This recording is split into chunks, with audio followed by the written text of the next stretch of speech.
আসসালামু আলাইকুম। সবাই কেমন আছেন? আশা করি সবাই ভালো আছেন। আমিও ভালো আছি। আজকে আমার সারাদিনের গল্প শেয়ার করব এই ভিডিওতে। আমি ফজরে উঠলাম,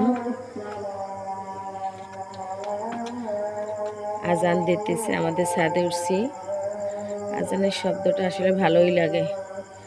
খুব ফজরে উঠলে সবারই ভালো লাগে, মন ফ্রেশ লাগে।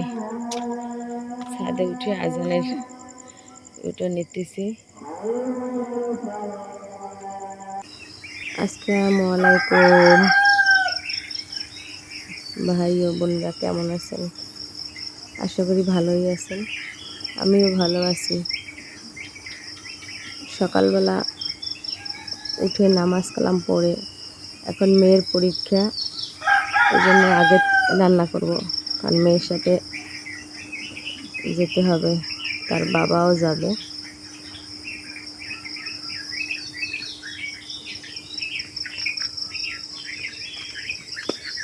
সকালে পাখির ডাক, কিচিমিচি ডাক, মুরগির রাওয়ার শব্দ চারদিকে ডাকে। তারাও বলে উঠো, ভোর হয়েছে, সবাই উঠো। একটু হাঁটতে আসলাম রাস্তায়। সকালের যে একটা বাতাস এত ভালো লাগে, শরীর শীতল হয়ে যায়।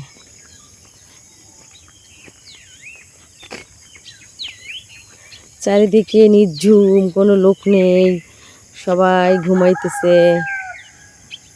শুধু পাখিরাই কিচিরমিচির শব্দ করে ডাকে।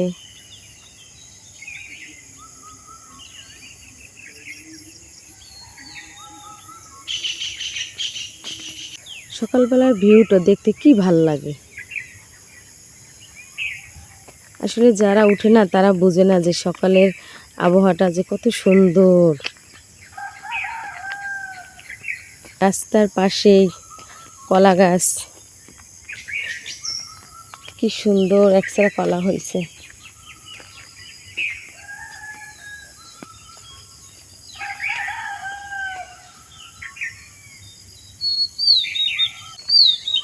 আমাদের এই রাস্তাটা বড় করবে, এখান থেকে নাকি বড় গাড়ি যাবে। এই যে রাস্তার কাজ চলতেছে। এখানে একটা কালভার্ট ছিল, কালভার্টটা ভেঙে ফেলছে। এখন এখানে বড় করে কালভার্ট দিবে। এখন এখান থেকে লোকজন চলাফেরা করে, বাচ্চারা মাদ্রাসায় যায়। ওই সাইডে একটা মাদ্রাসা আছে, এই জন্য এই অল্প একটু দিয়ে দিছে, সুপারি গাছ কেটে উপরে বাঁশ দিয়ে ধরনী দিয়ে দিছে, জানি মানুষ চলাচল করতে পারে। গ্রাম ছাড়া ওই রাঙা মাটির পথ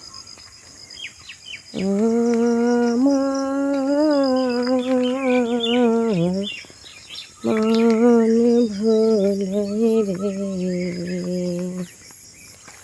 গ্রাম ছাড়া ওই রাঙা মাটির পথ। পাখি সব করে রব, রাত্রি পোহালো, কাননে কুসুম কলি। তারপরে মনে নেই কি সুন্দর কদম ফুল। আমার শাশুড়ি মুরগি ছাড়তে আসছে, আমিও সাথে সাথে আসছি। আমার হাঁস ছাড়বো, আমার শাশুড়ি বলতেছে যাও তোমার হাঁস ছাইরে আসো, হাঁসের খাবার দিব। তারপর ছাদে আবার মুরগি আছে, ছাদের মুরগিরে খাবার দিব, খাবার দিয়ে তারপর আবার রান্না করতে বসবো। আমার হাঁসগুলি ধান দিছি, হাঁসগুলিরে ধান খাইতেছে। হাঁসের খাবার শেষ হলে হাঁসগুলারে পুকুরে দিবে। ইদানিং পুকুরে যাইতে চায় না, হাঁসগুলি ছোটোবেলার থেকে পুকুরে থাকতো, এখন আর পুকুরে থাকে না। কিসের জন্য বলতে পারি না, আমি কখনোই হাঁস পালি না।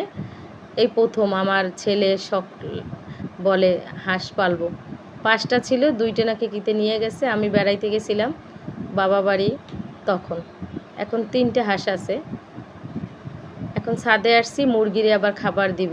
মুরগিরে খাবার দিলাম, খাবার দিয়ে আসলে বৃষ্টির সিজন তো মুরগিকে আটকিয়ে রাখি, আর নাইলে মুরগির চারিদিকে রোগ হয়, কোন ধরনের ভাইরাস আবার ঢুকে, এই জন্য মুরগি ছাদের উপরে একটা রাখছি, নিচে ডিম পাড়া মুরগি একটা রাওয়া দিয়ে রাখছি।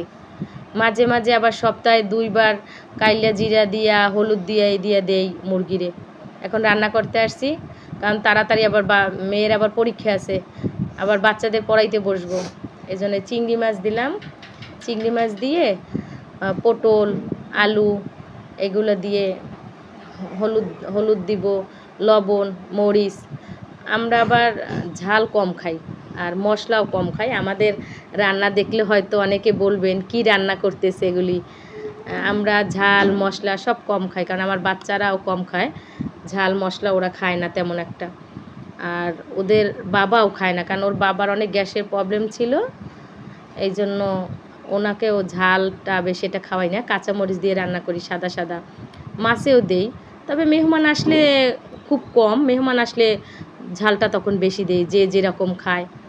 আমি তো কখনোই রান্না করতে পারতাম না, এখন আজকে 5-7 বছর ধরে রান্না করতে পারি। রান্না করি সাদা কাঁচামরিচ, এইরকম সাদাটাই বেশি, জাল শুকনো মরিচটা কম ব্যবহার করি। তাড়াতাড়ি রান্না করতে হবে। আজকে ভোর একদম 4টা বেশি উঠছি, কারণ মেয়েকে পড়াইতে বসবো, আবার ওকে নিয়ে স্কুলে যাইতে হবে, এই জন্য পটল দিয়ে আলু দিয়ে রান্না করলাম, আর মাছ রান্না করব। মাছটা সাগরের মাছ, আগে তেল দিলাম, তারপরে মাছের সাথে হলুদ মরিচ আর একটু লবণ দিয়ে মেখে তারপর একটু ভাজবো, তাও হালকা ভাজবো, কারণ আমরা ভাজাটাও বেশি একটা খাই না। ভাজাটা বেশি খাইলে, ভাজা তেল মরিচ যত কম খাবেন শরীর স্বাস্থ্য ভালো থাকবে। বাচ্চাদেরও কম খাওয়াবেন সব সময়ের জন্য। আর বাচ্চাদের প্রতি সবসময় মায়েদের সবসময় যত্নটা নিতে হবে, তাদের ঠিকমতো খাওয়ানো, ঠিকমতো ঘুমানো, ঠিকমতো পড়ালেখা করা, খেলতেও দিতে হবে, কারণ না খেললে আবার বাচ্চারা হয় না, এই জন্য বাচ্চাদের খেলতে দিতে হবে।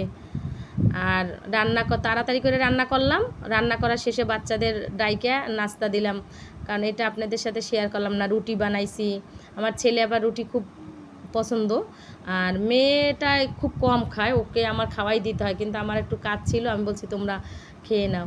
তারপর আবার একটা ছেলেকে পড়াই আমি, যে আসলে একটা মহিলাদের কিছু না কিছু টুকিটাকি করা দরকার, কারণ একটা লেখাপড়ার পাশাপাশি অন্য কিছু করা দরকার। আমার ছেলের সাথে ওই ছেলেটা পড়ে, আমার ভাসুরের ছেলে, ওকে পড়াই।